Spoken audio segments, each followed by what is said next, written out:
You're listening to The Watchers, the show where two women from opposite ends of New Jersey watch movies and TV about how horrible it is to have rats anywhere near you, and how some people are just fully numb to the idea that there are 3 rats running around an ER, and how Dr. Collins is the only person that is mildly sane about this and is not having it at all. And maybe this could be why she doesn't come back.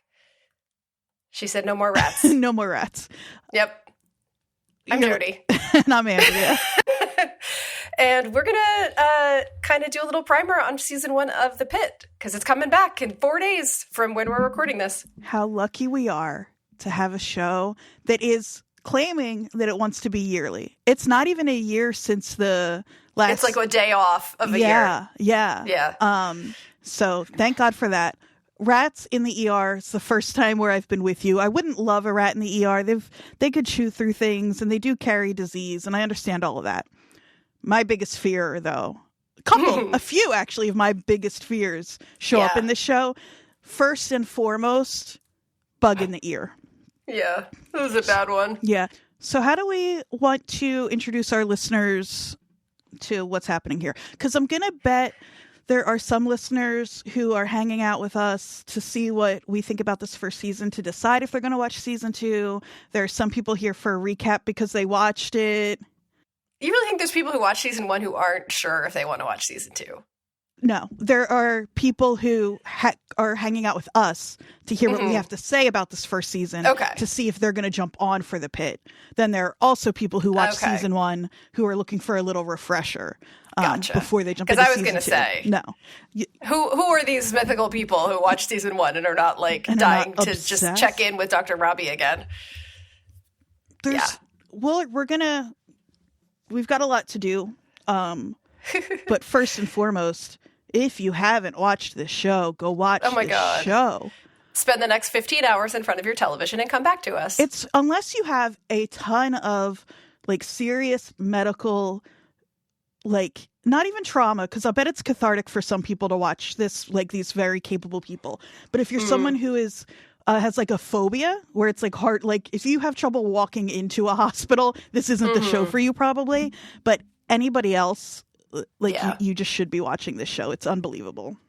I feel like people are going to stop believing the fact that I get faint at bloody things because 2 of my favorite shows that we've discussed on this little program of ours have been Yellow Jackets and one of the most gruesome hospital shows that I have watched. And I watch a lot of hospital shows. Gruesome, but I think for me, I'm not super squeamish. I don't delight in gore. I know there are some people who are like, oh, the more fucked up, the better. I'm not that way either.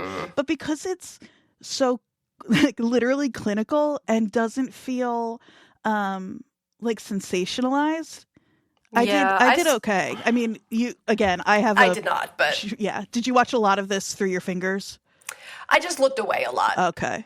I just looked away a lot. The thing about watching, and I think we're going to start by talking a little bit quickly about our own backgrounds with these types of shows, but I have watched a ton of procedural medical shows, detective shows. That's my dad TV part of my life. And there's a rhythm that you start to instinctively understand when to look away. That makes sense. And this is very different than a lot of other medical shows, but it does have that same rhythm where I'm kind of oh, now it's when I don't want to be looking at the screen. I've learned the thing where I do have to look away is the moment of an incision. Otherwise, I do okay. Again, I'm not excited about it, but that's where I have to be one eye closed and then through my fingers for the other eye. But yeah. No, there's a lot of stuff I can't handle in this show, but I just, The rest of it is so good. But yeah. I think, do you want to start with background of the show or background for us? Do you think for us? I think we should start for us a little bit. We don't need to go into it crazy, but just so people know where we're coming from. Because I know that you are not necessarily a medical procedural person, yet I do know that you, I believe, watched all of House. I am not a medical procedural person. House is one of my top 10, maybe top 5 if you don't count the last couple of seasons, but it's a top 10 for me. I love that show so much. And I was also a huge Scrubs fan. Right. But they're my only 2. And I think those are not typical. They're both atypical. Yeah. I think because House is more about the mystery and the curmudgeonly, like, genius asshole who, right, and his band of, Merry Misfits. That's why, yeah, that's why I watched that show. It had nothing to do with the genre, which I ended up, I do love mystery and I love sort of like people figuring stuff out shows. So that it really scratched that itch. But yeah, and that is one of the sort of satisfying pieces of House is, the more complicated medical mystery, but also there's a lot more behind the scenes story about each person, about House and his addiction, about all of that stuff. So it is you more... You see them outside of the hospital plenty. Right. Same with Scrubs. Right. Yeah, Scrubs is like the sort of like lighthearted comedy version. Not really a case of the week, more about the people involved. Right. And their relationships silly. And interactions. Yeah. And it's silly, right. Are there any other medical shows that you have watched that I don't know about? I was trying to remember, and I don't think so. I didn't watch... No, I'm bringing this show up for no reason because it has nothing to do with the Pitt, obviously. But I didn't watch ER. Yes, clearly, ER and the Pitt have nothing to do with each other whatsoever. And then what other medical shows? I don't think so. Grey's Anatomy? No. That was judgy the way I said that. I know it was judgy. Love that show. I didn't mean it like that, but no. I started to look back at the multiple medical shows that I've spent time with. Is it all of them? It's most of them. Mm-hmm. It's not. So there are a lot of peripheral medical shows that have happened in the last 10 years that I have not found any purchase with. But the big ones that have been on TV for a really long time, I did watch ER, I did watch House, I did watch Scrubs. I do, unfortunately, still watch Grey's Anatomy.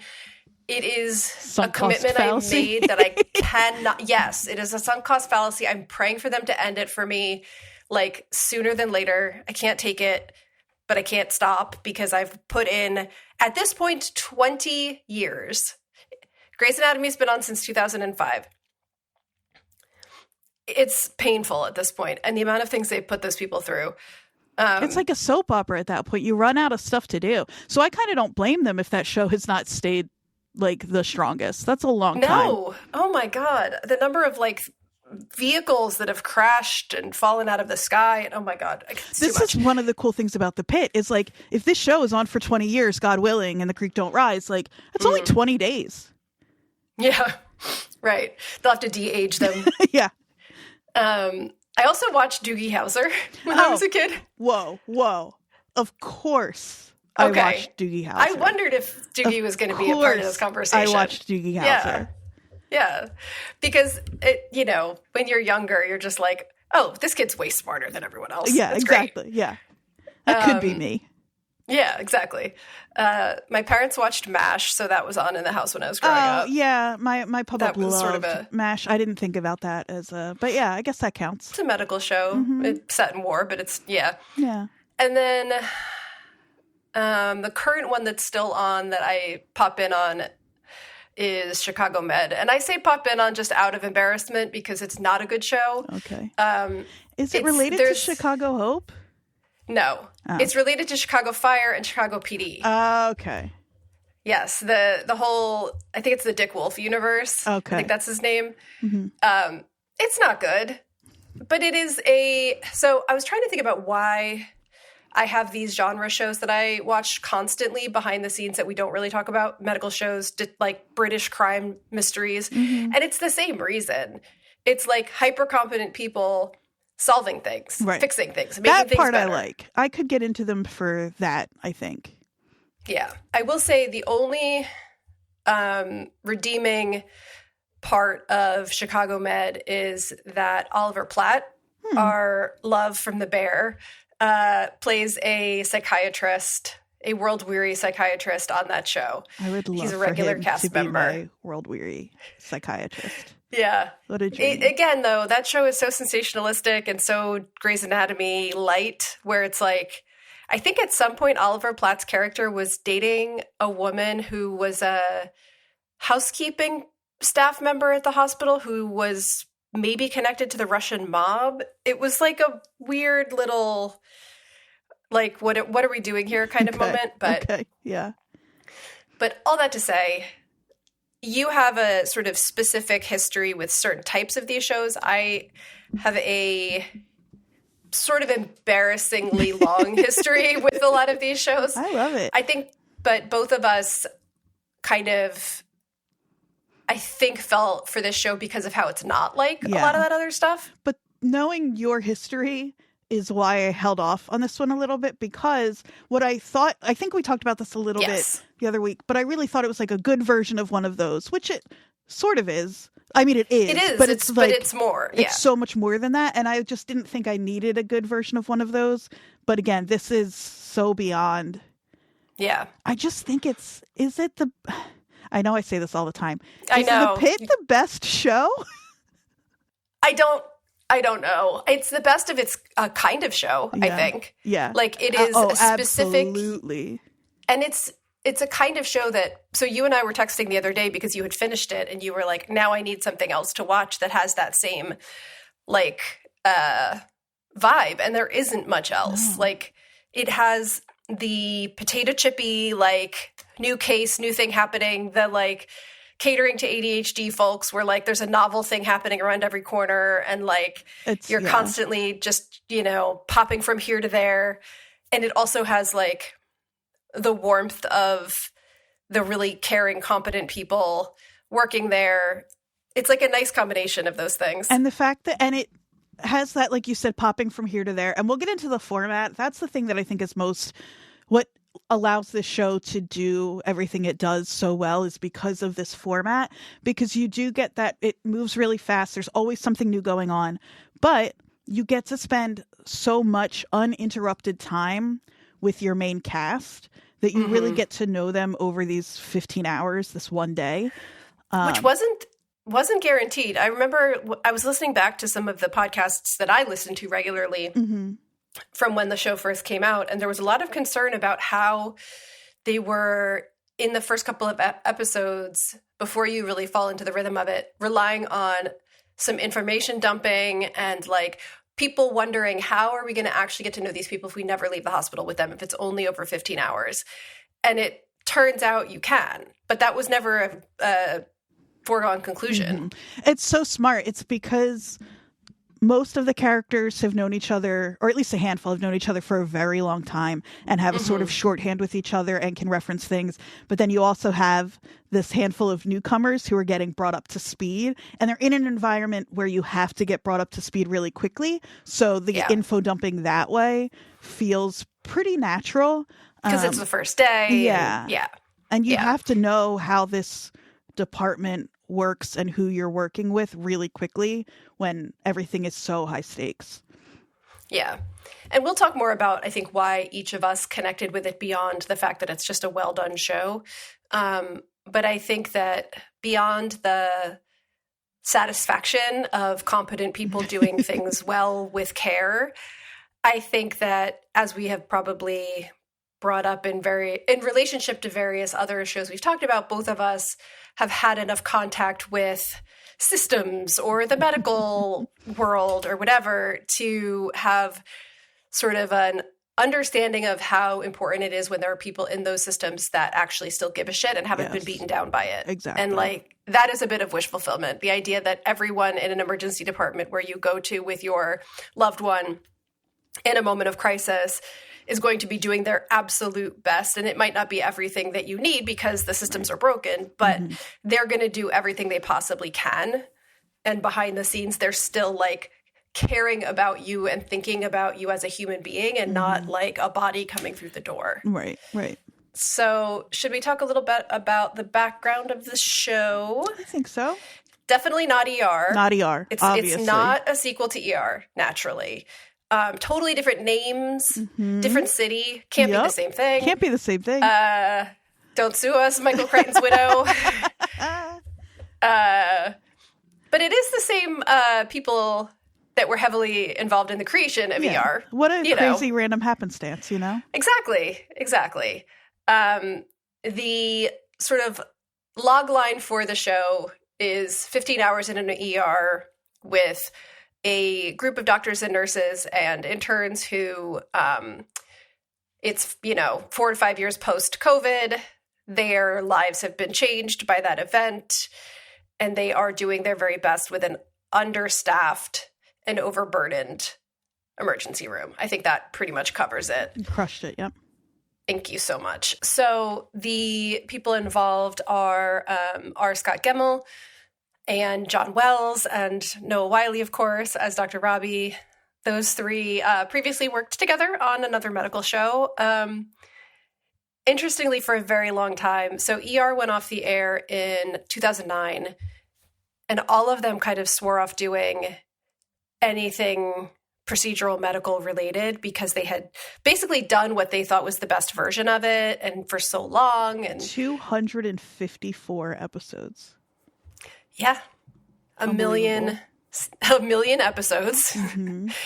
And they all kind of left that experience looking for something different. And the lore is that in 2020 during COVID, Noah Wiley started getting lots of messages from first responders and doctors and nurses and talking about how his role on ER, which was like our perspective as an audience role. He was a young new doctor coming into the ER. I know they're not the same show and we can stop making that joke. They're not related, but it makes me want to go back and watch ER so bad to see where Dr. Robbie came from, how he got here, I do know. I do. I've definitely considered watching it again. I found a list of the 27 episodes to watch if you've never watched ER, so I might dive into that. Yeah. I'm interested actually to go back to the pilot. ER had like a 2-hour pilot that was, that immediately took us home with the doctors for some really traumatic, psychological, whatever. So it's very different, but Noah Wiley's character was like the young new doctor who didn't quite fit in. And cute. But, a lot of people, I guess, were inspired, as people tend to be, by really well done entertainment to look into certain careers. And a lot of the people that messaged him, were talking about their struggles as healthcare workers during COVID. And it kind of made him want to revisit the subject with that lens. It's cool to see how thoughtful that it wasn't just like some kind of like cash grab of trying to catch the people who are now, almost 20 years older than when the show finished. I don't know. Well, and so one thing that not to be on the Noah Wiley, Dr. Robbie, love fest train right from the beginning. But in real life, Noah Wiley has been involved in healthcare causes for most of his post-ER career. Seems like the best he really guy. gives a shit about healthcare workers. Yeah. So cool. He also is the child of... I saw that. Yeah. Yeah. His mother was a nurse, I believe. Mm-hmm. Yeah. His mother was a nurse when he was a kid. A lot of the people involved in this show actually have family members that work in the medical field. That's cool. I noticed that. Which is really cool. Mm-hmm. But so I think that his desire to come back to this subject came from a real honest place of wow, holy shit, things have changed. This was the worst few years possible for this group of people. How can we kind of highlight the work they did? Right. And I think, according to most people in that field, they've done a better job than pretty much anyone ever has at depicting it. I've seen some it's so funny. It's accurate when the articles that talk about its accuracy or not have a tiny paragraph of nitpicks next to specific. Yeah. It's this one case where they did this one thing. It really didn't make a lot of sense. Meanwhile, all these healthcare workers are oh my God, sometimes I can't watch because it's so close to home, but also I show it to my family members because I want them to see what my life is like. Yeah, it's crazy. it really exploded. The first couple of episodes, I think, went under the radar, and now it like was nominated for a bunch of Emmys. They won 5. They won 5 Emmys. Good for them. Outstanding drama series, acting for Noah Wyle and Nurse Dana, and a few others.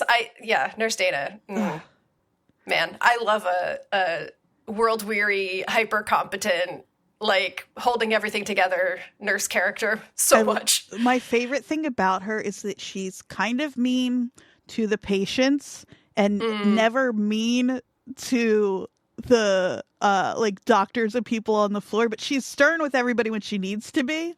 But like sometimes it felt so real that she's like a little short with the people who are being a pain in the ass in the ER and stuff, like in the waiting room and stuff.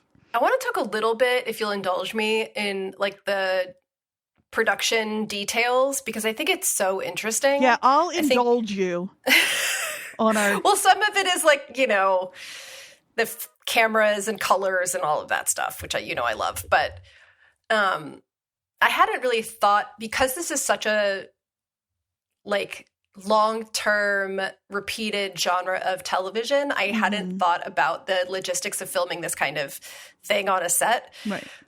And so some of it is things that have been done before, but they wanted to film this mostly handheld.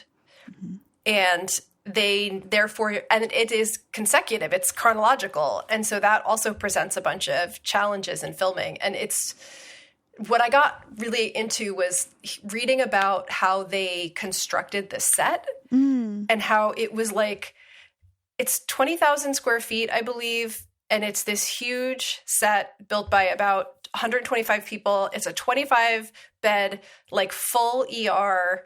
And they had to kind of figure out how to make it so that things could be happening in the background that you would see going on, but it would also feel like a real space and that you could follow people through it. Sometimes it felt like you were watching, like, I'd be like, was that one shot?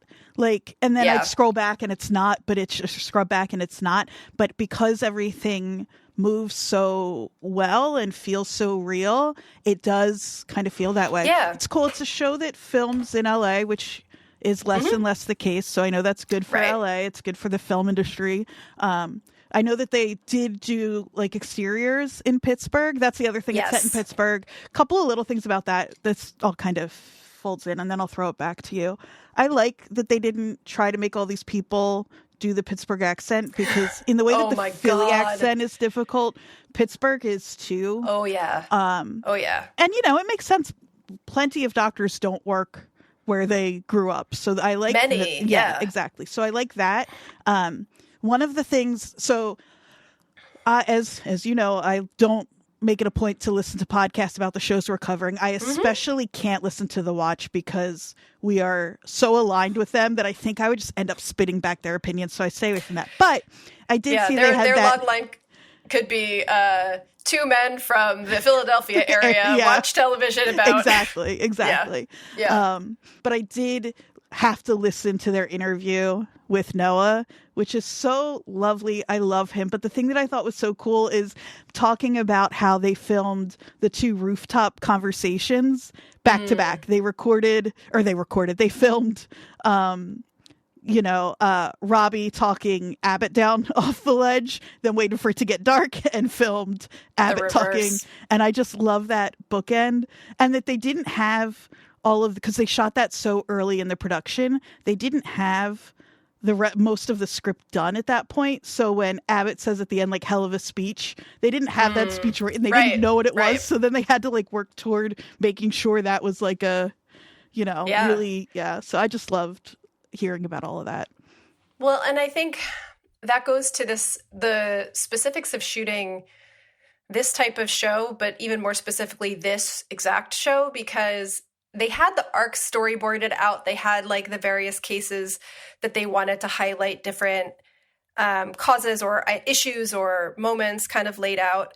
But the scripts themselves were just frameworks for a long time, because in order to get the dialogue, you have to have the medical consultants and stuff help you with that part. And so a lot of the specific dialogue that happens so quickly and so and there's so much of, isn't written for quite a while. Like, the story arcs are there, but like it's not like you can sit down and just write a story without knowing exactly what technique the doctor would do in that moment. Yeah. And then the other thing too is that because it's one day and each episode doesn't tie up at the end, you have to know where you're ending up at episode 15 to tie up episode 1, really. Like the way the case is kind of like you know, like thread in and out. And so I just think there were so many ways the show could have gone wrong.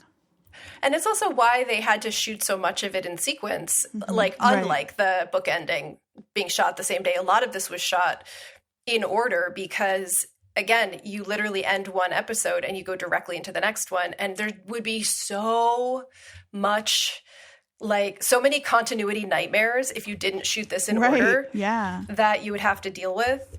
Because we know exactly how much time has passed, like from moment to moment, like down to the minute for the most part. Yeah, exactly. I want to shout out because, you know, I've been getting more and more into, as this podcast has gone on, the like people involved in the design of these things behind the scenes. The production designer, Nina Ruscio, she designed the set. She also planned how to make all the angles work. And I found this super interesting. When talking about the way that they put the set together, they focused on 5 main aspects: the palette, so the color palette, the floor, the lighting, the ceiling, and the layout. The ceiling, because you see so much of the ceiling when you're in a hospital. Yeah. And so for the color palette, they said they worked with the cinematographer Joanna Coelho, and they selected a realistic blanched palette to convey the sterile feeling of entering an ER. They did a camera test. This is where my special interest is coming in. They did a camera test to select the final 50 shades of white, not 50 shades of gray, 50 shades of white that worked best with the widest range of skin tones and with the LED light system that would be used. If you do not know the history of detail, and if you do not know the history of cameras and film and skin tones, look up the Shirley card and the story about the original Shirley card, which was the reference for photographic prints for decades and decades and decades. It was based on a white woman. And so people of color always looked unnaturally dark in photographs forever.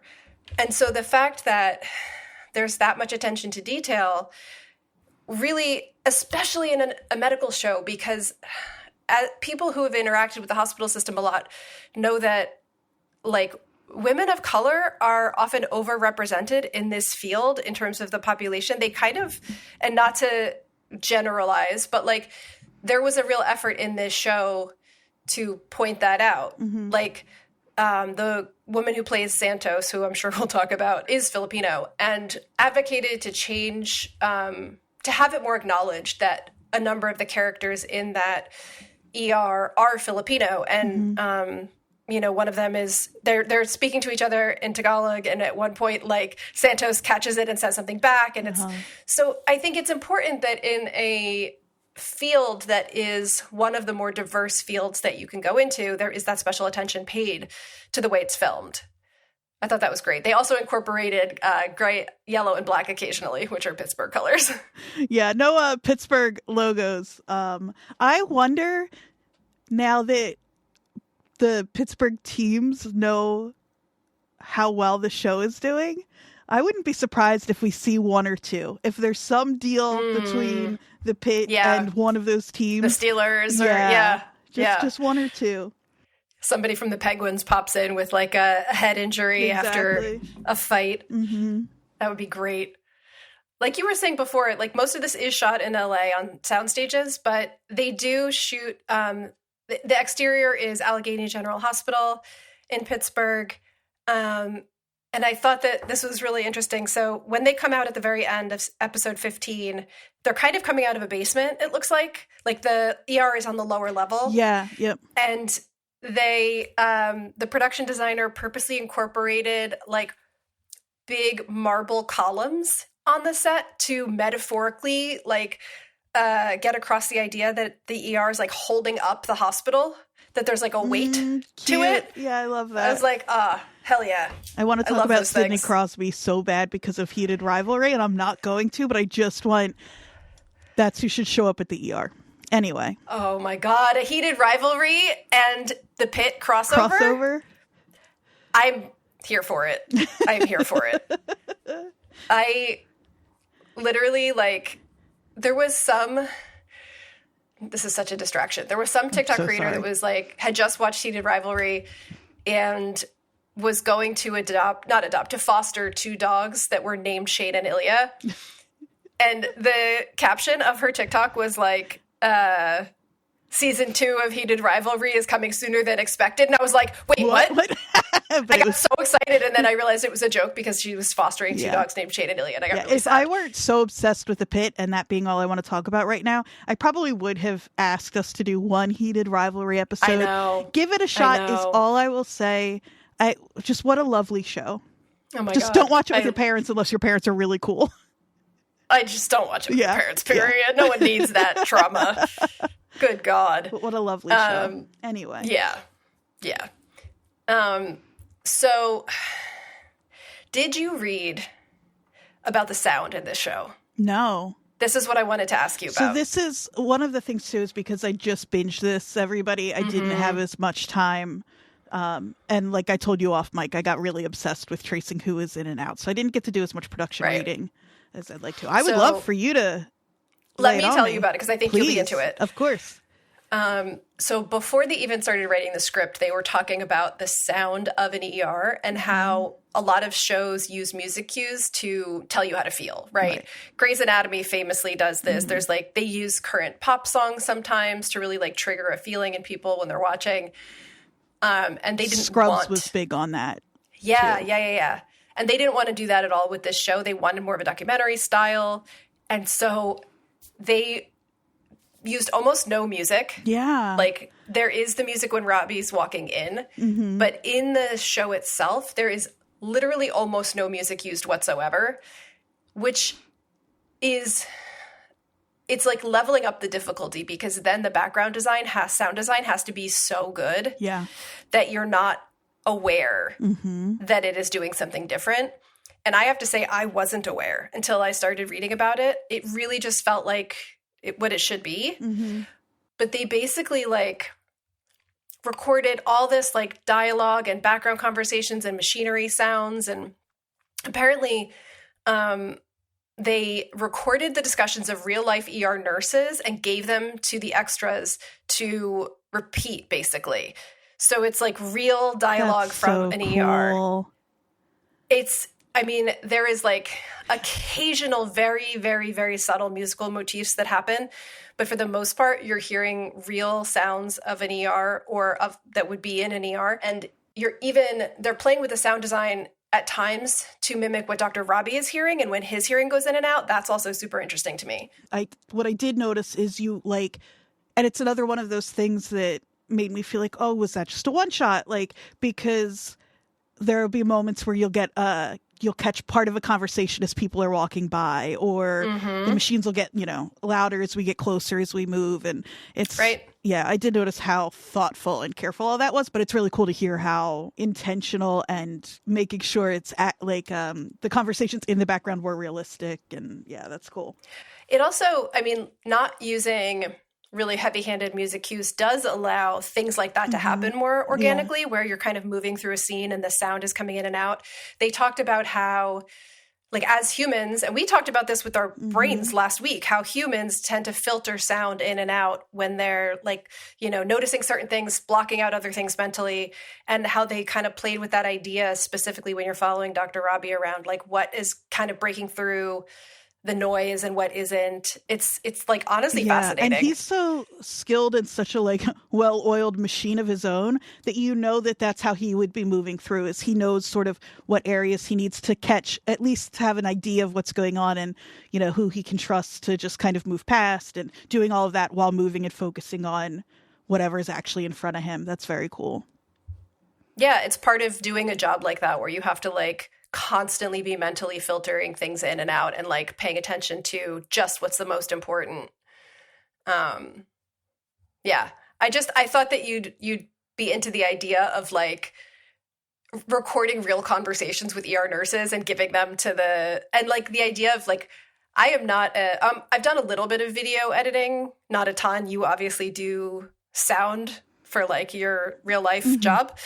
I would love to see, just for a moment, that a glimpse project, of the tracks in the like audio sound. Oh my God, that would be amazing. Yeah, so the background actors would record those conversations. I read a great article by Jeremy D. Larson at Pitchfork that's called "Nothing Sounds as Good as the Pit," which maybe we should link to, because I think also you'd like to read it. He brings up John Cage at the end, and I was kind of like, okay, guy, but it's like what's in the silence of the pit where you really. Exactly. But yeah, it's a great article because it's very detailed. It's about specifically the sound, but it's also like written in a way that's really engaging. I liked the way that he talked about the show in the very beginning of that article. He said, to the extent that I think parasocial relationships have irreparably torn the very fabric of our society, I must admit that when Dr. Robbie Rabinovich, my close personal friend and father figure, who I've known for years, experiences any kind of anguish, I too experience this anguish.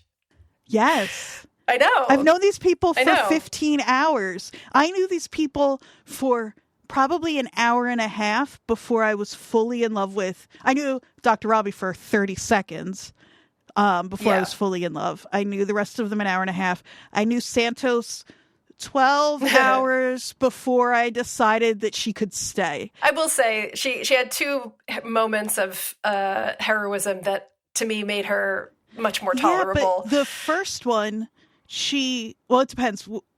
I wonder what you're... I'm talking about her ripping apart the abuser and then offering... taking in Whitaker. Same. That first one, though, yes, obviously. But she could have been wrong. Like, she would have done that to anybody. And we're just... But she wasn't. So I'm glad that happened to him. But she was wrong in this show more often than she was right, for sure. I want to talk about the cast, but I want to know from you if you found any Jersey connections, because I have been searching. No, I have not been able to find a single one. It makes me so sad. I know there's one in there somewhere. There's got to be. Listeners, especially our Jersey folks, I know there are lots of you. If you have anything for us, help us out. Love. Because, like, we could go the usual, like, these are kind of gritty, get it done people, and therefore they are Jersey, but, like, you know, I mean, there's a reason that's also Rust Belt, like... Right, exactly. That's also Pittsburgh. Yeah. It's also a lot of Pennsylvania. So, I mean, I think that's a stretch. I'm going to be in Pittsburgh for Beautiful Anonymous at my Bottle favorite... Rocket. At Bottle Rocket, my favorite venue in the country. It's the best. In a few weeks. And so that's a Jersey connection. I'll be there. You're going to be there. And Jersey comedian Chris Gethard will be there. I guess he'll be there too. Also him. Yes. But yeah, all that to say, I did a bunch of like digging into the cast and found very little Jersey. No Jersey, unfortunately. A couple of fun little connections to our podcast, though. As we get into casting, we can... Yes. We've already talked about Noah Wyle. I think the one thing that I wanted to mention is we talked about how his mother was a nurse. He references, actually, speaking of MASH, which we brought up in the beginning, he references Alan Alda as a source of inspiration for him, which I thought was, it makes so much sense because Alan Alda in that show, I have only impressions of that show watching it as a kid with my parents, but my impression of Alan Alda was one always of sort of weary care and competence. Yes. I was just going to say world weary, but kind eyes. Yes, exactly. And I also found out that apparently Rabinovich is his great-grandmother's maiden name. And this is the first time he's ever portrayed a Jewish character, and he has a Jewish family heritage. That's the first time? Yeah. Fascinating. I loved so much that outside what's-her-face coming in, the like managed care person, and calling him Dr. Robinovich or Robinovich. Right. Yes. Yeah, but it's the first time, and I love that he chose to use his great-grandmother's maiden name. I thought that was really cool. Amazing. I love that. One little note about Noah Wyle is that he does play the like kind, helpful mentor of Donnie Darko. Professor Monotov in Donnie Darko. Yeah, I totally forgot about that. All of these people, like all the young. smaller characters in this show, have been.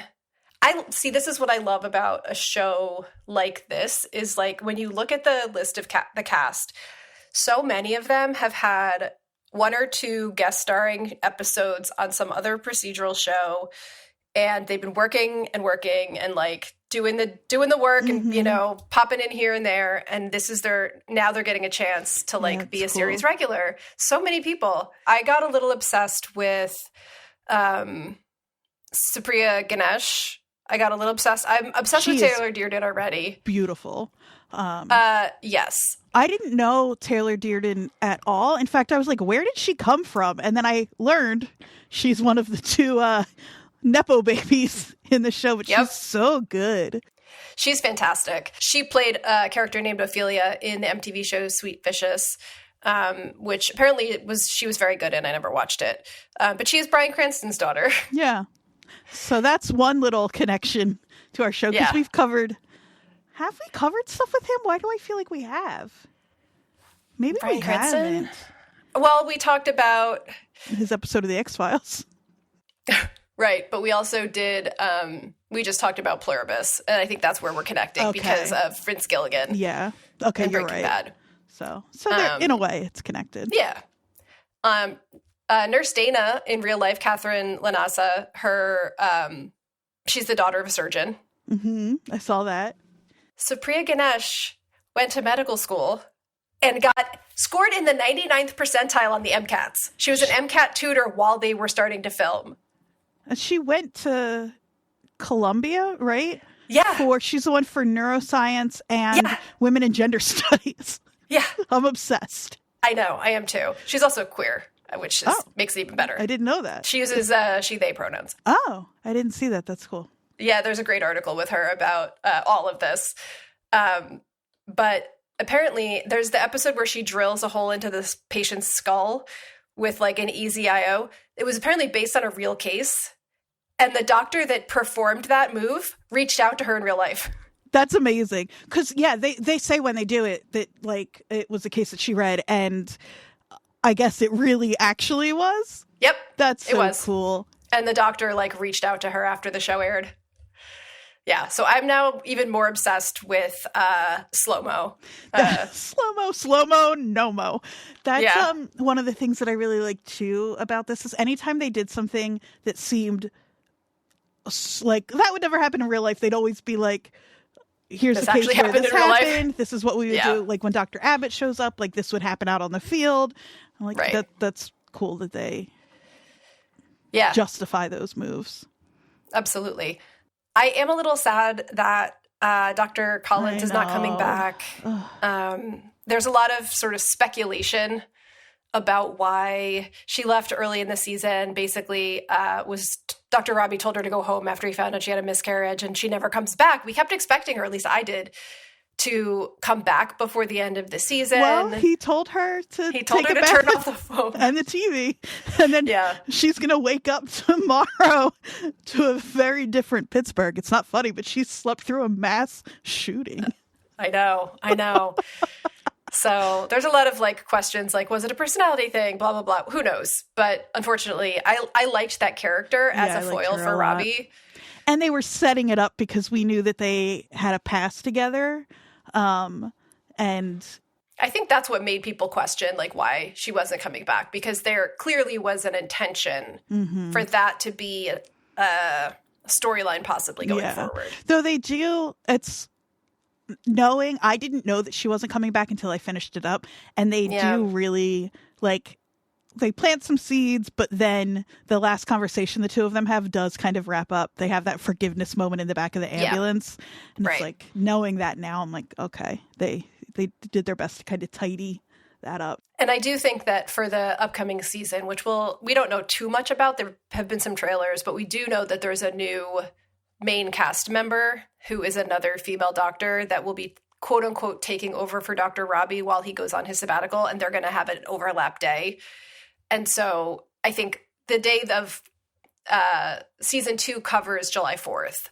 And so apparently it's going to be Dr. Robbie's last day before going on a break for 3 months, and the first day of this person coming into cover for him, who is a female doctor that I think is meant to fill that role a little bit as a foil for him.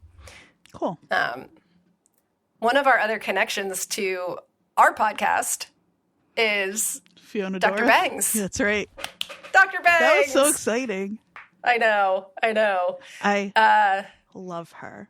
She feels like my Jersey connection. She feels like if you found out that she grew up specifically in Camden County and like went to maybe Penn for med school, or maybe Rowan School of Medicine, and then your Jefferson. There are lots of med schools out here, and then made her way to Pittsburgh. I'd be like, that tracks. That totally tracks. She's a little bit of the like oversharing Jersey woman who like is a little messy, but like, Works hard. She'd be a good hang. Exactly. Good mom. Again, also super competent. Has an ankle monitor. Has an ankle monitor. Yes. She's great. I love her. Her dad, of course. Bradley Dourif. Brad, yes. Known for a few things. One being Chucky. He's the and the voice other of being Chucky. the incredibly well-regarded role of Billy Bibbit in One Flew Over the Cuckoo's Nest. That's right. Talk about a range. Sweet Billy Bibbit. Who, again, shows up in the show as her actual father. I know. I loved that. And apparently is coming back for a recurring guest role in the next season. Oh, that makes me so happy. Yeah. That's cool. Yeah. I love her. Mm-hmm. Yeah, she's great. I love how messy she is. Mm-hmm. My actual favorite, though, do you have a favorite cast member? Other than we have to take Dr. Robbie off the table. Is Whitaker, I think. I think it's Whitaker. It's nice. Whitaker or Mel, or now I'm just going to give you a big list. Yeah, you can't name all of them. I loved Victoria. I love Dr. Abbott, even though we only got him for 2 episodes. Yeah. But I think probably Whitaker. Okay. Do you want to say why? We can talk about him and then I'll bring up my favorite. Because he's our sweet haunted boy who's always so constantly sad. Covered in fluids. He has a scrubs change, I think, 5 times. Yeah. What really sealed the deal for me was when he caught that rat and snapped its neck with his bare hands. So good. Yeah, that was an amazing moment. Yeah, don't underestimate Whitaker.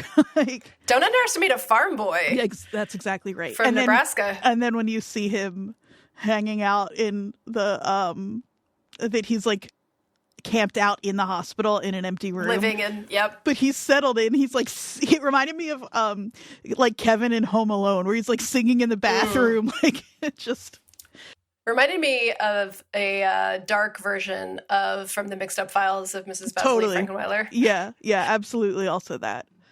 Less excited to secretly live in a hospital, so yeah, dark version for sure.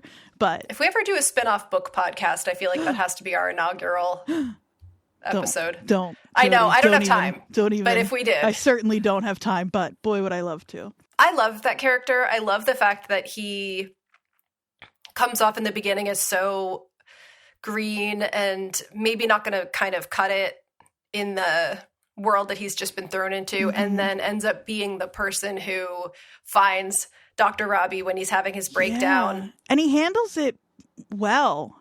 Absolutely. Yeah, I think he's great. What I like about Whitaker, I don't think he's allowed to be called Dr. Whitaker yet. Oh, you're right. But what I like about him is, in addition to Huckleberry, in addition to his moment with Dr. Robbie, where we see him really handle that quite well, we also see the scene with the Kraken yes. at the end, where the Kraken apologizes to him for peeing on him. and Whitaker handles it in such a way that it actually kind of maybe transforms his goals in medicine. Totally. Because he finds out there's a street team. He decides he wants to join it. Like, I just thought that was such a nice moment. Because he gets but I love his little, like, gonna get a cool jacket. So yeah. Yeah, but it really, I loved that. when we were talking in the beginning about like how are you going to find out who these people are without ever leaving the hospital, like that tells us something about who he is, right? Beyond the fact that he's sort of like bumbling, constantly covered in bodily fluids. Like poor boy. Have you heard him speak in real life? No. Do you know where he's from? I know half of them are from England, right? He's Welsh. He's Welsh? Even better. Yeah. He has a very strong accent in real life. Really? It's amazing to hear some of these people. Like, yeah, I was surprised to learn as I was reading about the cast afterward how many of them are putting on an American accent. Yeah, the actor that plays Javadi, Victoria, is Australian. Mm-hmm. And apparently, recently, voiced the main character in a 2025 animated absurdist Australian comedy film called Lesbian Space Princess. That rules. Why are these people so cool? Why is this just the coolest team of people? It's the coolest cast. I love that.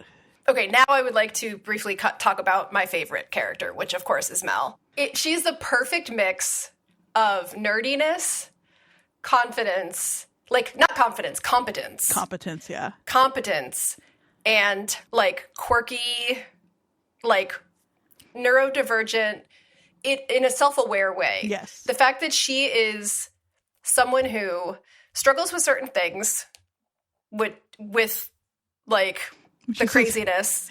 Sometimes I have an emotional reaction to trauma. I think it's it was death. Death. Yeah. Yes. I love the way she very bluntly expresses her reactions to things. Mm-hmm. I love the fact that she needs to go outside and sing a Megan Thee Stallion song to herself. So funny. To pump herself up. Yep, she watches a lava lamp on her phone. She's relax. Got her like toolbox. She sure does. She sure does. And my favorite part of this would not be my reaction to this specific instance, but I do understand it. When she's really struggling and Dr. Langdon comes in and says, I have 1,000 pieces of gravel for you to pick out of the leg of this biker. And she's like 1,000? Lights up. Yeah. That's a dream task for me. It's like, and take the it dog. outside of the medical field. It is for me as well. Yes. In a room with a good boy. Yep. Oh, I like that the two like rat catchers in this are Whitaker and that dog. I love that dog. Side note, just to bring up Sidney Crosby again. The dog's name is Crosby, and because it's Pittsburgh, they asked Sidney Crosby or David Crosby. And it's David Crosby, though. But that's what a fun little note. Anyway, so sorry. I thought standing while recording might help me focus better, but I think I'd also need to be walking, and that's not great for podcast audio. So the last character of the main group, I think, is Dr. Santos, who we have kind of already talked about a bit. I was getting occasional texts from you as you were watching through, and I was waiting for the moment where you came around a little bit on Santos, and it was exactly where I expected it to be. I think that she is the most difficult character for the first 2/3 of the show. They kind of do her a little dirty, that character. Like, they really set her up to be, or obviously they set her up for people to not like her. And for viewers to have to learn to like her. I do wonder if, for whatever reason, I'm a little more sensitive to it, because boy, did I really have to work with myself to come around at all on her. So I don't know what she's poking at that was especially difficult for me. I'll have to work on that off mic, maybe, If it's hysterical, it's historical, but she was a tough one for me. Yeah, we have a great sort of supporting cast also. I loved Dr. Abbott. Loved Dr. Abbott. What a skillful, again, I said this about Pluribus too, but like so self-assured that they brought in, 12, 13 hours in, a whole new cast, and immediately the night shift. I was able to lock in and be interested in and care about most of them so quickly. Yeah. I was listening to someone talk about the show, and they said something that really struck me, which is that they could do a spinoff of this show tomorrow just about the night shift characters, and I'd be in. Absolutely. Like, have Dr. Abbott lead that show.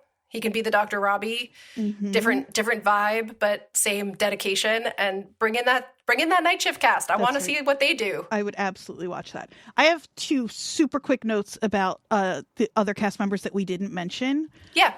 Ned Brower, who plays Nurse Jessie Van Horn, the gray-haired, the like handsome guy with the gray hair. He shows up a couple of times. Doesn't matter, except that he plays a love interest on Dawson's Creek. Oh. Just for a couple episodes. He's Elliot.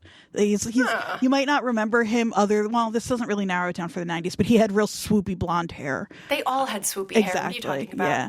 And then Dr. Langdon, who we should probably talk a little bit about. Dr. Ken. Yeah. Only has one other credit. Yeah. I know. I was like, where have I seen this person before? I haven't. You haven't. He's just got that like self-assured handsome boy thing. Yeah. Catherine Van Arendonk over at Vulture has a really good article about the Pitt. But the line that I pulled was, Patrick Ball has an energy and a chin dimple perfectly calibrated to communicate, I'm the hot one and I'm also a problem. Yes, that is exactly it. He is a hot one, and he's also a problem. Yeah. Well, that might actually lead us perfectly into sort of, again, we are not going to go episode by episode. We'd be here for a month and a half. But I thought we should talk about some of the main plot arcs of the season to kind of get us set for what might be coming. Yeah, I think that's right. Because speaking of Dr. Langdon, part of the reason that the season 2 is jumping about 10 months ahead is so that Dr. Langdon can be done with rehab. Smart. I really liked him. Boy, was this tough. Not that... I know. Addiction is a disease, but it is a little more difficult for me to sympathize with someone who works on living human bodies is where... But I really liked him the whole time, even though that's the difference between him and Santos, is that like he was difficult too and made a lot of choices I wasn't thrilled with, but I liked him throughout. And so with the two of them being Santos, and that's the thing with his like main line, right, is he and Santos are kind of butting heads throughout, and Santos is suspicious of Langdon, though again I think it's mostly because she kept fucking up and wanted to pin it on someone and just, I don't know. What's your take on that? I don't know. I do think that the moment where she starts to become suspicious comes about pretty honestly, where she's just like, wait, but what's happening here? This doesn't, because it was one of those like, what you're doing doesn't jive with what I know about medicine, and why aren't you explaining this to me? Right. Let's jump back. Sorry. I got heated talking about Santos again.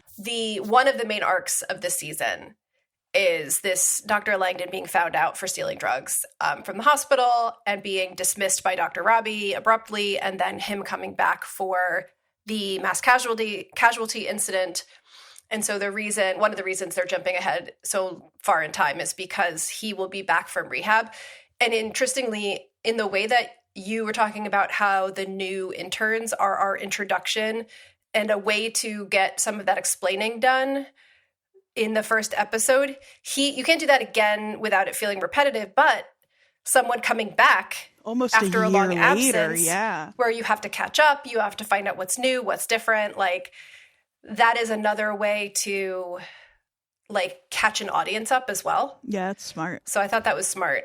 So yeah, that's one of the main arcs. Another one obviously is just following the hospital's financial problems, which really just results in an overcrowded ER, not enough staffing upstairs, beds that aren't able to be used because of lack of nursing. Right. And it also opens up the comic relief of Dr. Robbie getting to push back against, the person in charge upstairs coming down every, once an hour to. And that was one of the things that I think real life medical professionals were like, I'm sorry, but that's not happening. Yeah, that would interrupt patient care. There's no way they're coming downstairs to like complain about numbers in the middle of a shift. So fun. Yes. It's so fun when she comes down and was like, is it true that there are rats in the ER? And Dr. Robbie's like, well, it's true if somebody snitched already. Yeah. Yeah, his little throwaway lines are great. Mm-hmm. It's just fun to get to watch him be a little like almost like like petulant, like a little bratty, because he's got, you know, he only has really one authority figure over him, other than maybe Dana. Maybe Dana. Yeah, the weight of the world is on his shoulders, and so it's nice to see him be a little bit like, get to let off a little steam here and there. Exactly. Because he can't pee, apparently, ever. So at least he can snap at the CMO. Exactly. But I do think that, like, a lot of the ongoing plots of this season are a direct result of this underfunding, overcrowded ER situation, because one of them is Nurse Dana and this patient, fucking Doug, who ends up punching her. This is like part of that thread of, if there were more staff, if they could move people out of the ER faster, people wouldn't be, there would still be assholes who want to punch women, but they might not be waiting 8 hours, 12 hours in an ER and getting all wound up. It's really artfully done, all of that, because as you were saying, like, we're going to trace some of the main story arcs, they do all thread together so well, because then the other one I was thinking of next would be David and his mother, the suspected school shooter. And like, the reason that he's not dealt with more carefully is because Dr. Robbie doesn't have time to follow up the way he says he's going to. And so Dr. Bangs has to make a choice. And like, none of that would have happened maybe if, you know, they weren't so. So it all really does just weave together so well. Well, and one of the other repeated motifs is, we talked about Dr. Slow-Mo, right? Mm-hmm. This idea of fast versus good treatment, and how it's almost impossible to do both. Like, you have to take time with people, and that is what she's trying to do. If you provide a skilled service for anyone, you may have said, or if you've ever tried to get something from someone, you get fast, good, cheap, pick two. And it's pick like, two, exactly. It's true for medical care too, sadly. Yeah. A couple other behind the, like, not as forefront, because I think also the main sort of arc in the front of the show is Dr. Robbie coping with the trauma of the death of his mentor during COVID, which honestly to me maybe was the least successful part of it. Can't quite pinpoint why, but it felt very like, all we see of that is some flashback scenes to the height of COVID, everybody in those like hazmat suits, and his mentor sick. And like, we don't get anything else beyond that. And so I had a harder time connecting to that emotionally. I agree. It felt to me like, which I think is true, you can't not acknowledge COVID in a show like this. Though I think a lot of us are tired of like having to deal with it that way, when we are still dealing with it in various ways today. And also, we need something for Robbie to have in his background like that. And it's a good shorthand because we all understand what that means. The second, absolutely, like, there's no, that was like a really quick way to communicate a lot. It's just hard to not feel a little,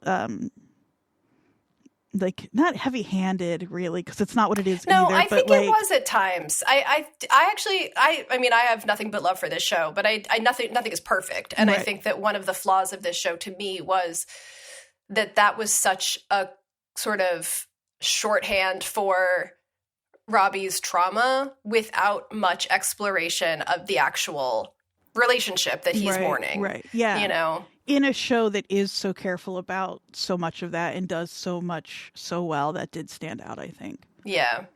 I think one other miss for me was I wanted more from Kiara, the social worker. Yeah.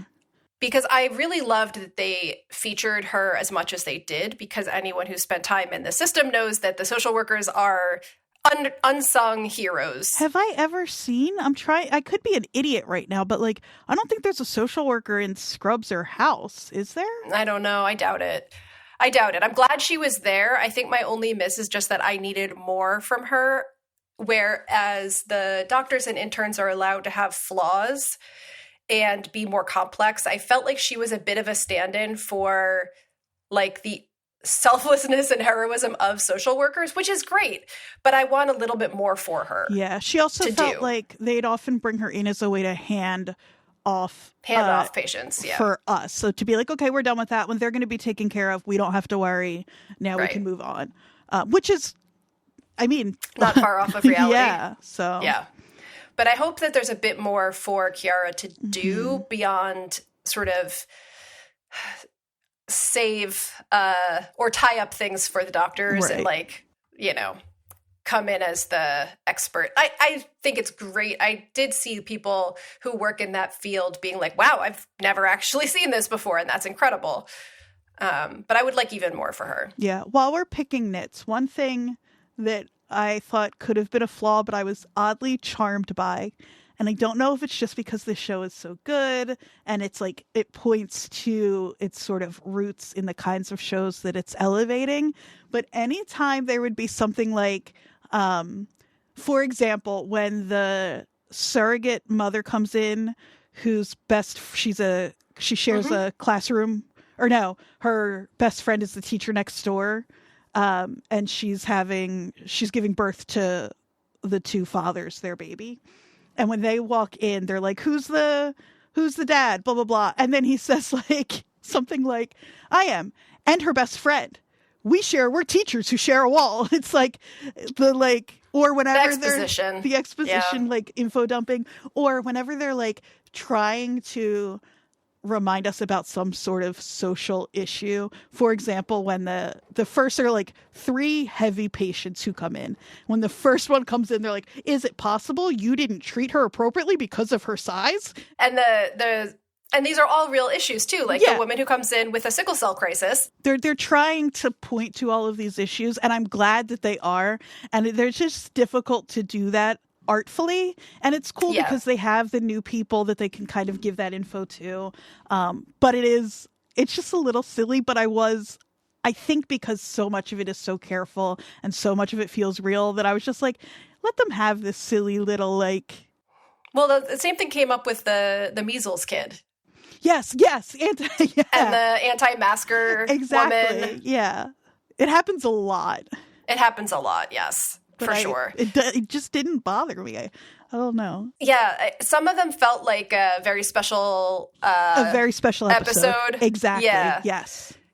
Or like a little history lesson. I really did love this. One of those that felt like that to me, but I was obsessed with the fact that they did it, was the patient who came in with the pacemaker. His name was Willie Alexander, who was a paramedic with the Freedom House Ambulance Service. Yes. Like, that is history that a lot of people don't know, and I'm so happy that they highlighted it, but also it felt like, okay, let's pause. We're going to talk about this specific thing that you all should know about because it's like really important, but it is really important, and I'm glad I know about it. That's exactly what it is. Like, and I was thinking about how excited I would be if I were from Pittsburgh for things like that and the Mr. Rogers case, where it's like, that one was also a little, when she's like, you and your friends built the land of make-believe, which is like so silly, but I just loved it, and it still made me cry. Both of them made me cry. Yeah. And it's just cool that like, they film in LA. They're not doing as much as they could to make it really feel like Pittsburgh, but they're finding moments when they can. Yeah, exactly. Like lots of other shows probably wouldn't bother to do. Yeah, I think another sort of moment like that, where you're talking about sort of these, let's highlight all the specific issues that are currently happening. And all of these shows do that, but often it is a little bit of a delay because they're moving so quickly on filming this show.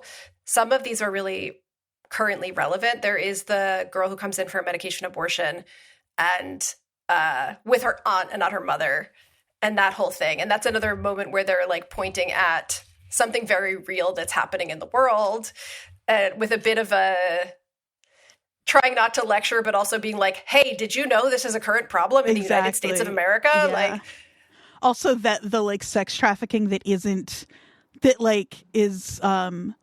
probably looks a little differently than most people imagine. Yeah. Sex trafficking looking like. I mean, there are countless examples through this. I loved is the wrong word, but I really was impressed by how they handle the like fentanyl the epidemic of like some people OD and spring back and it's random and go home and are fine, and some people never wake up, and it's not like always people who are necessarily drugs it's not always people that you think of when you think of what a person looks like who's having a fentanyl overdose. Yeah. The other thing that was another one that made me laugh though is when the pill-seeking dad comes in, and then one of them like almost says that word for word on this show. It's like, drug addicts can look like anything. It's like, we get it, guys.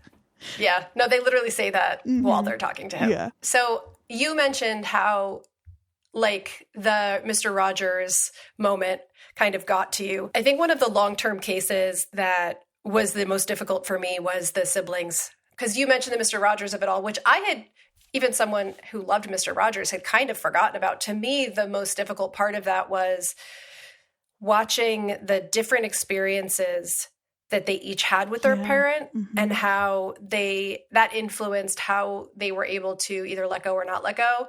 And how, for me, the moment in that whole case that really got me was when Dr. Robbie explained the four things to say. That really got to me. Cry. I mean, like, I know, like both of us have lost parents and both of us have, difficult relationships with other parents. And it's just very like, when I said that this show was something that I loved, but also sometimes was hard to watch, like that is a moment that I think about. Yeah. And really like kind of smart because it, as you're getting to know them, it feels like she's clinging really tightly to this parent because she loves him so much, and she does. But like, and just if you had to guess 2 hours into this show, into their stay at the hospital, you'd probably think like, oh, she grew up really close to her dad and just isn't ready to let go, and maybe he and the son had a more strained relationship. So but it's totally it's flipped. The opposite. Yeah.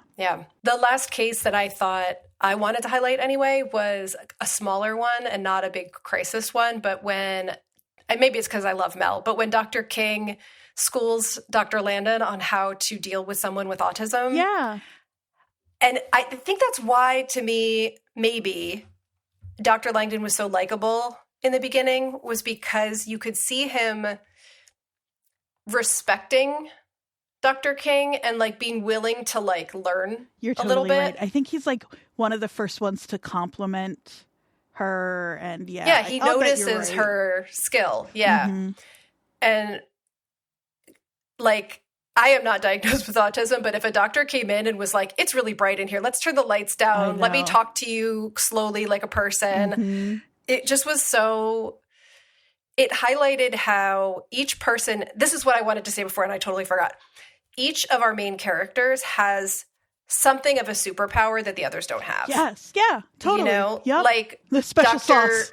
Yeah. Like Dr. Mohan has this like determination to take her time with the patients. Dr. Robbie has this like deep well of empathy and tirelessness. And deep, deep crow's feet. Yes. And a great beard. Dr. Mel has this enthusiasm for the job that I think is really beautiful. Yeah. And B, this family connection with her sister and an understanding of a caregiver relationship. And I think there's a lot of reasons, obviously, that I love Dr. Mel, but they each have a little bit of a superpower and other weaknesses, but like one thing that kind of makes them stand out from the rest of the group. Yeah, I think that's exactly right. And I love an ensemble cast. And so the fact that this one does get to play on the different strengths and weaknesses so they fit together, and like the new people learning where they fit in, and then the crew, the like veterans learning where these new people fit in. That's all very exciting to watch. The littlest moment that made me cry the most was when they're taking Nick on his honor walk. Oh my God. So sad. But they pass one old man who crosses himself. And I don't know why that broke me. But good Lord. And then also right after that, now I'm just looking at our messages. Here's a not Jersey connection, but a Jersey adjacent connection is when there's the fight in the ER, Dana runs in and she says, "This ain't Philly. This is a hospital for Christ's sake." Yeah. Yeah. Brutal. Yeah, Dana, I am so glad. Like, we're losing Dr. Collins, but Nurse Dana will be back.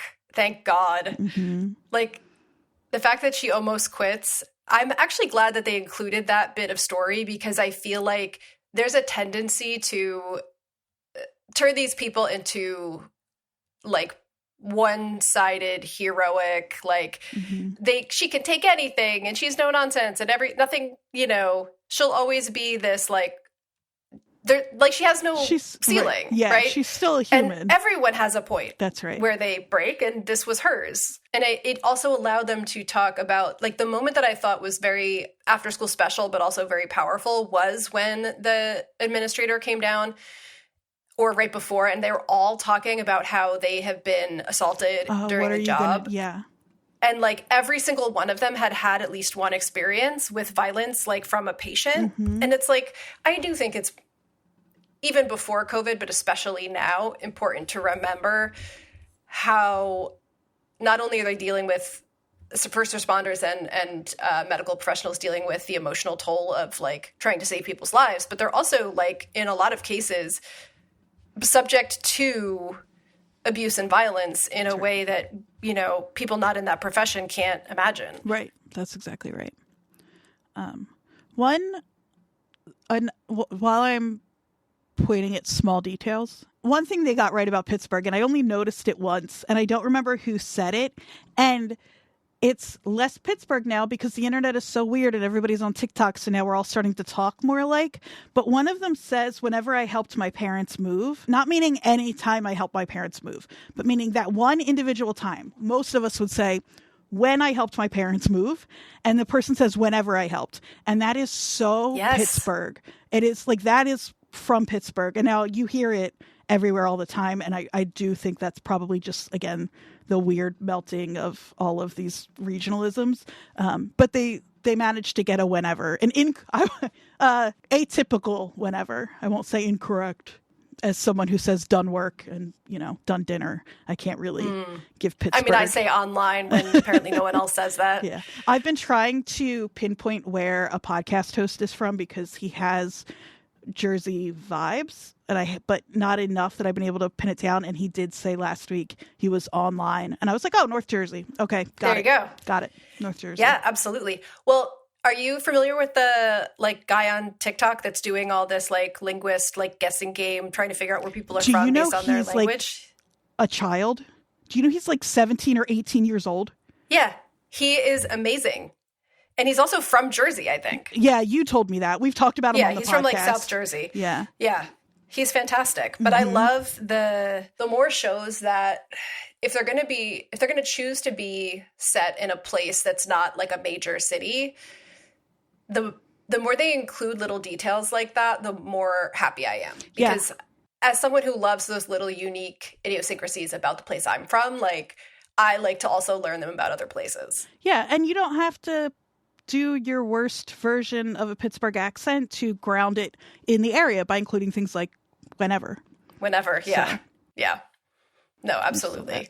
Do you have anything else you want to highlight before we talk about just what's coming next season? One, again, this is, I guess, I don't know, smaller, whatever. Just one thing.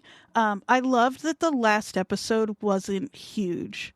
That you had the mass shooting take over, the mass casualty incident take over the hospital for that, like, episode and a half.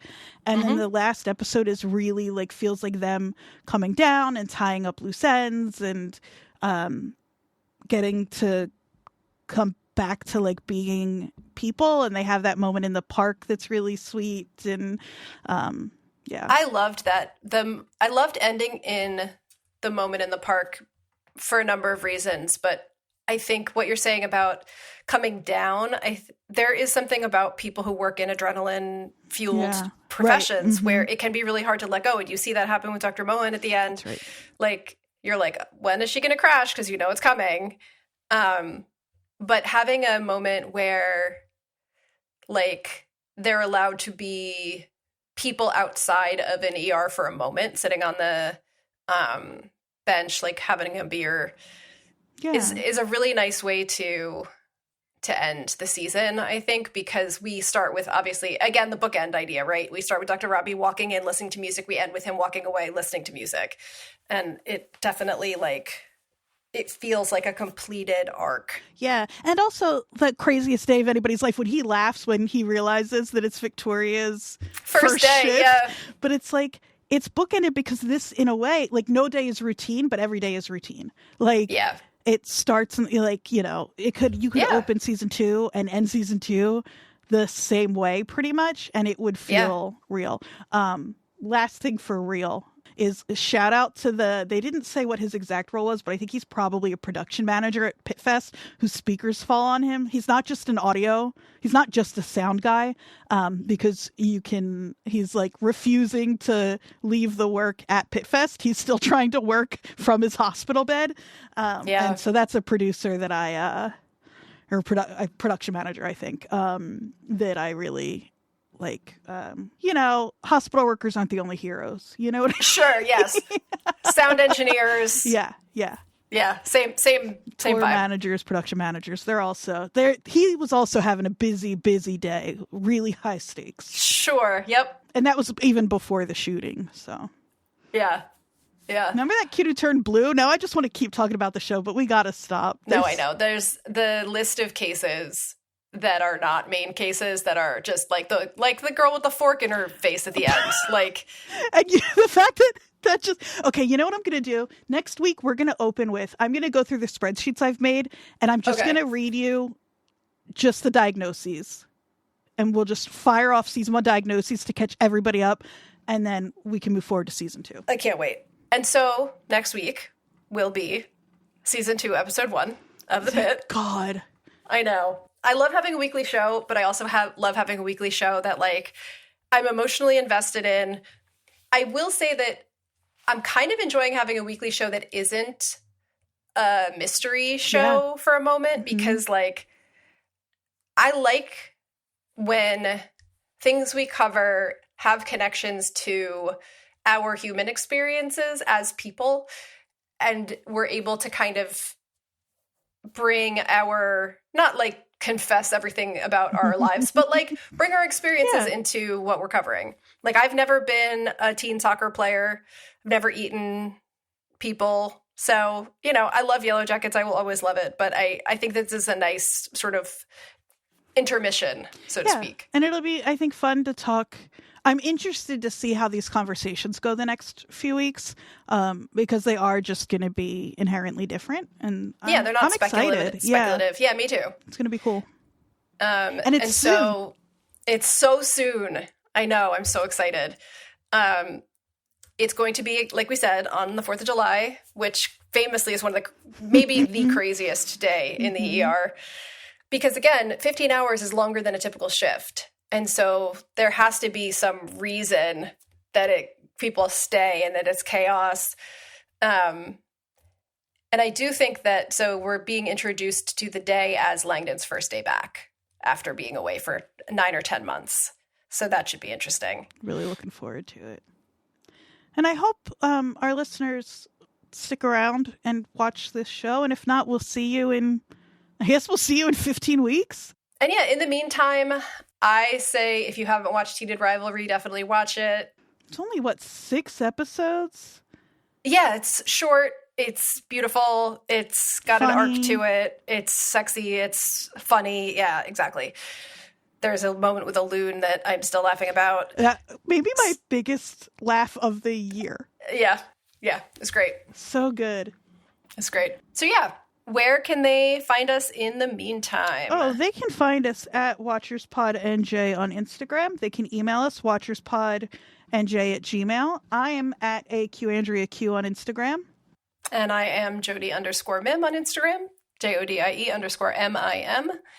And you can call us and leave a voicemail. That's right. Not that anybody's calling us, wish you would, but 856-336-8986. Oh, you know what I want to know? Doesn't have to be a personal one. You can say calling about a friend, or I heard this, whatever. Just the weirdest medical cases you've encountered or heard of in your life.